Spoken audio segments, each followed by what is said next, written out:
इन तीनों की संयोजना, इस तरह से बैठना और इस तरह से अपने मन, वचन और काय तीनों से भगवान की भक्ति में संलग्न होने का नाम ही भक्ति भावना है।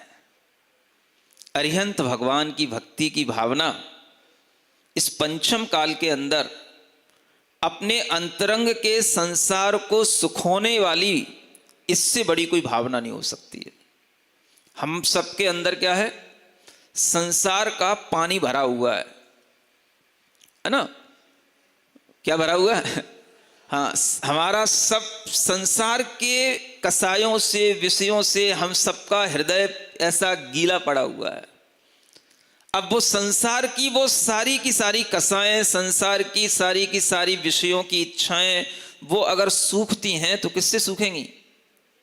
जितनी अरिहंत भगवान की भक्ति बढ़ेगी उतना ही आपके भीतर का संसार सूखेगा। इसीलिए इसको नौका की तरह कहा गया है, क्योंकि यह नौका ही आपको इस संसार से पार लगाने वाली नौका होगी। इतनी सरल चीज है। सरल तो है ही, मैं समझता हूं भक्ति से सरल कोई चीज होती नहीं, लेकिन वह सरल भी हम कठिन बना लेते हैं। कब? जब हमारे भावों में लचीलापन नहीं होता है तब। इसलिए हमेशा अपने विचारों में, भावों में लचीलापन इस तरह का बना करके रखो कि हम हमेशा भगवान अरिहंत देव के चरणों में समर्पित रहें और भगवान के बाहरी और अंतरंग स्वरूप को ध्यान में रखते हुए उनके प्रति अनुराग का भाव बनाए रखें। संसार के सारे दुखों से अपने आप को बचाने वाला अगर कोई एक छोटा उपाय है तो सिर्फ अरिहंत भगवान की भक्ति है। सारे दुख, बाकी संसार में सब क्या है? सब दुख देंगे आपको, लेकिन आपको लगता नहीं है हमें संसार में लोग दुख दे रहे हैं। जब देने लग जाएंगे तब आपको भगवान की याद आएगी। इसलिए मैं कहता हूं थोड़ा दुख भी मिलना जरूरी होना चाहिए। नहीं समझ में आया? सबको दुख मिलना चाहिए थोड़ा सा। हाँ, जितने भी लोग रिश्ते नाते बनाते हैं इस विश्वास के साथ बनाते हैं, अरे ये तो सब अपने ही हैं, ये तो सब अपने ही हैं। और जब वो अपने ही अपनों को तोड़ते हैं, काटते हैं, तब आप दुखी होते हैं, तब आप दुखी होते हैं। सुन रहे हो? तब मुझे लगता है हाँ, अब ये तरीका सही है, ये होना चाहिए। अपने ही अपनों को मारने वाले होने चाहिए, अपने ही अपनों को काटने वाले होने चाहिए। तभी आपको समझ में आएगा कि दुख क्या है। और जब दुख समझ में आएगा ना, तभी आपको अरिहंत भगवान याद आएंगे। क्यों उदास हो रहे हो कि खुश हो रहे हो? अरिहंत भगवान का भक्ति का भाव वास्तव में तभी आएगा जब आपको संसार के किन्हीं संबंधों से धोखा मिले।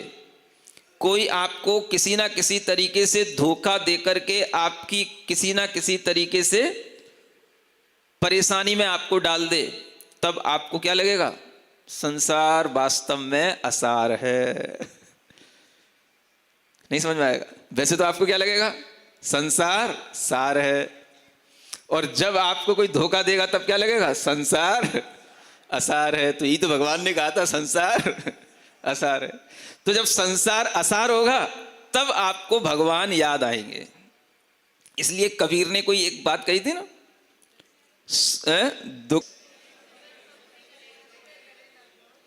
दुख में सुमरन सब करें और सुख में करे न कोई। जो सुख में सुमरन करे, और जो दुख में सुमरन करे तो दुख काहे को। जो सुख में सुमरन करे तो दुख काहे को। कितनी अच्छी बात है। तो दुख में सुमरन सब करते हैं। दुख होगा तभी तो सुमरन करोगे। सुख में कोई करता नहीं है। सुख में तो संसार सार लगता है। तो इसलिए जब भी कभी आपके ऊपर आपत्तियां आती हैं, मैं कहता हूं अच्छा है, आना चाहिए। अरे महाराज ऐसा मत बोलो। क्यों नहीं बोले? आपका संसार ज्यादा सही है कि अरिहंत भगवान से आपका जुड़ना ज्यादा सही है? बताओ।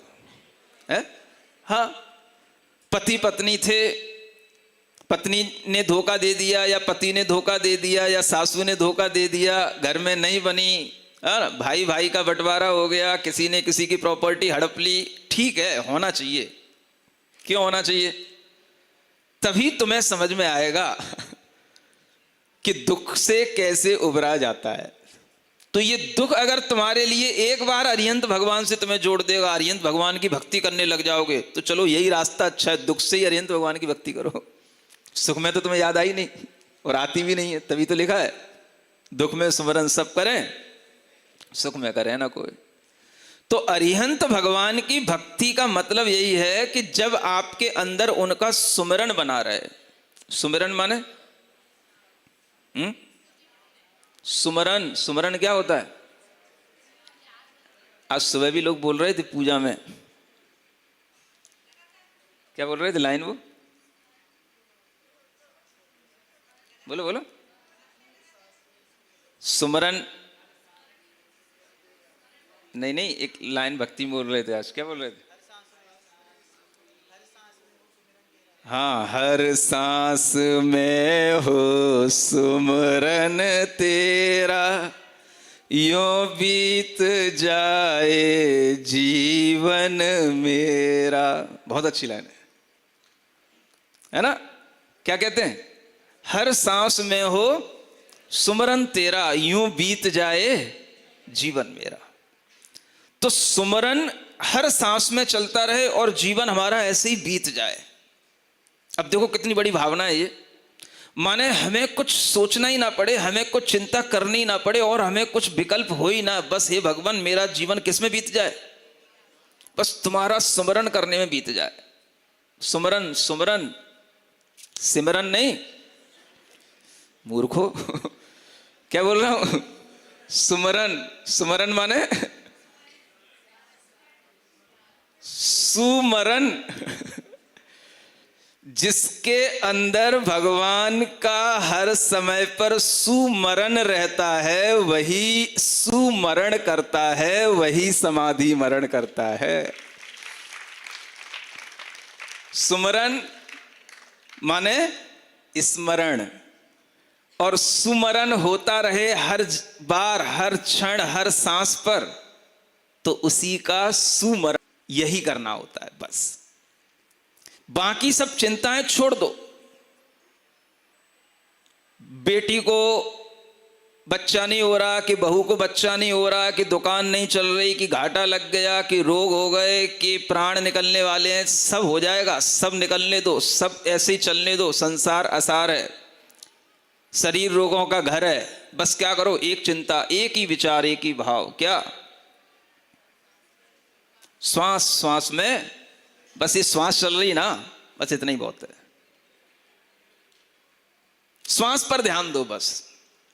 और हर श्वास में क्या करो? बस अरिहंत भगवान का सुमरण करो, स्मरण करो। वर्धमान महावीर भगवान का स्मरण करो, पार्श्वनाथ भगवान का स्मरण करो।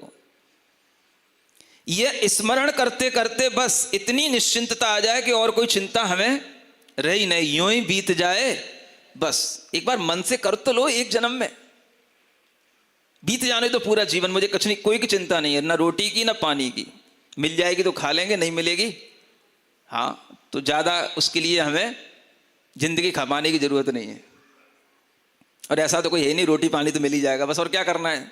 सांसें चलती रहेंगी, रोटी पानी खाते रहो, पीते रहो और सांसें चलाते रहो। और क्या करते रहो? बस भगवान का सुमरण करते रहो। एक जीवन अगर भगवान का सुमरण करते करते मरण समय तक बीत जाए तो ये जन्म मरण की परंपरा टूट जाए, यूं बीत जाए बस जीवन मेरा। ये भावना अंतरंग से इतनी बन जाए बस, और कोई हमें दूसरी चिंता करने की जरूरत ही नहीं है। बेटी नहीं मान रही, कहीं दूसरे से शादी कर रही, कि बेटा नहीं मान रहा, कि घर में क्लेश हो रहा, कि बहू नहीं मान रही, क्या करें? उनकी चिंता में पड़ोगे तो सुमरन नहीं होगा, और सुमरन करोगे तो तभी वो सुमरन सुमरन कहलाएगा जब उनकी चिंता ना हो। बोलो क्या करना है? बोलो। आप देख लेना, अगर उनकी चिंता में पड़े रहोगे तो सुमरन होगा ही नहीं, फिर तो आप बस पढ़ते रहोगे। कोई भी स्तुति है बस आप पढ़ लोगे, और दिमाग में क्या चलता रहेगा? सुमरन उनका चलता रहेगा। इधर पढ़ते रहोगे, वर्धमान जिन देव युगल पद लाल कमल से शोभित हैं। और सासू को लग रहा है वो उसका मुंह कैसा लाल हो रहा था जब वो मेरे पे गुस्सा कर रही थी। तो उसको लाल कमल कौन सा दिख रहा है? और दिखना कौन से लाल कमल चाहिए थे? तो बस देख लो अब आपको सुमरन किसका हो रहा है। आपके लिए वह सुमरन भी सही ढंग से तभी होगा जब आप सारी चिंताएं छोड़ करके बस क्या यूं बीत जाए, बस इसी में बिताओ जीवन और कुछ नहीं करना। एक जीवन ऐसा बीत जाए जिसमें बस अरिहंत भगवान की स्मृति के साथ उन्हीं का सुमरण करते करते अरिहंत भजन कर प्यारे, बस एक बार प्यारे लाल बन जाओ। नहीं समझे? ऐसे अरिहंत भगवान का भजन करते करते आपके अंतरंग में सारी चिंताएं छूट जाएं, शरीर की भी चिंता छूट जाए, शरीर के रोग भी हों उनसे भी कोई चिंता ना पड़े, बस श्वास चल रही है, श्वास श्वास में सुमरन दे उनका बस। ओम अरहम अरिहंत सिद्ध, अरिहंत सिद्ध, ओम अरहम अरिहंत भगवान का स्मरण। वर्धमान स्वामी ऐसे हुए दिव्य रूप में आपको हर श्वास में दिखते रहें। ऐसा जीवन बन जाए तो बस फिर तो नौका यही अरिहंत भक्ति की नौका बन करके यही हमें संसार के सारे दुखों से पार लगा देगी। इसलिए दुख अपने आप में बुरी चीज नहीं है। सुन रहे हो? मैं यूं नहीं कह रहा कि आप सब दुखी हो जाओ, लेकिन आप ये भी समझ लो कि दुख बुरी चीज नहीं है। आप सुख के प्रति जितना आसक्त हैं, दुख को भी उतनी अच्छाई से देखना शुरू कर दो। और जितना भी दुख है वह सब अगर आप छोड़ने की इच्छा करते हो तो बस आप अपना अरिहंत भगवान की भक्ति में मन लगा दो, सारा दुख अपने आप छूट जाएगा। दुख कहां होगा? मन में होगा। मन कहां लगा है? बस भगवान की भक्ति में लगा है। तो दो चीजें एक साथ रह ही नहीं सकती, या तो भक्ति में मन लग जाएगा या फिर दुख में मन लगेगा। तो रोना धोना ये अज्ञानता समझ में आती है। जो लोग संसार के क्लेशों से दुखी होते हैं, रोते हैं, आंसू बहाते हैं, ये सब मोह है, अज्ञान है। ज्ञान की अगर आपके अंदर थोड़ी सी ज्योति जले तो क्या करोगे आप? अरिहंत भगवान की भक्ति करो। ऐसी यह भक्ति ही हमें संसार से पार लगाने वाली है। ये विश्वास एक बार बैठ जाए तो बस सुमरण करते करते ही सुमरण हो जाए। और कुछ नहीं होता। सुमरण का मतलब क्या? जिसके लिए अंत अंत में भगवान का सुमरण रहे उसी का नाम सुमरण है। हाँ, और कोई सुमरण नहीं होता। वो कोई भी हो सकता है। सुखी व्यक्ति के लिए भी कभी कहो कि उसके लिए अंत में भगवान का सुमरण ना आए, और दुखी व्यक्ति के लिए भगवान का सुमरण करते करते उसकी अंतिम श्वास निकल जाए, तो बताओ फायदे में कौन है, दुखी कि सुखी? बोलो तो, एक बार बोल तो लो। हाँ, बोलने में नहीं आ रहा, मन नहीं कह रहा है, कह तो लो। दुख भी इतना बुरा नहीं होता। हम दुख को दुख मान करके उससे बुरा मान लेते हैं। दुख भी इतना बुरा नहीं होता कि उससे हम बुरा मान लें कि भाई इसने हमें दुखी कर दिया, मेरे अंदर दुख है इसलिए मैं बुरा लग रहा है। इतना बुरा क्यों बना लेते हो दुख को? सुख और दुख को इस तरह से एक समान समझ करके जब आप चलोगे तभी आपके जीवन में उल्लास होगा, तभी आप भगवान की भक्ति में मन लगा पाओगे।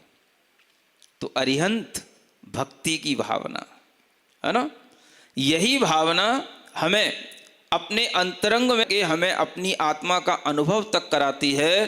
और जब हमें अपनी आत्मा का अनुभव होने लग जाता है, भगवान की भक्ति करते करते जब हमें भगवान अपने अंतरंग में दिखाई देने लग जाते हैं, तो फिर हमें संसार के सारे भोग वैभव सब खारे लगने लग जाते हैं।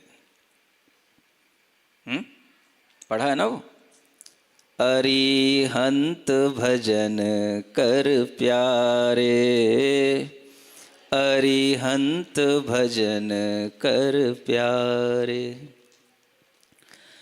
जाकर नेते पातक भाजें, जाकर नेते पातक भाजे, दूर होय अंधियारे, अरिहंत भजन कर प्यारे।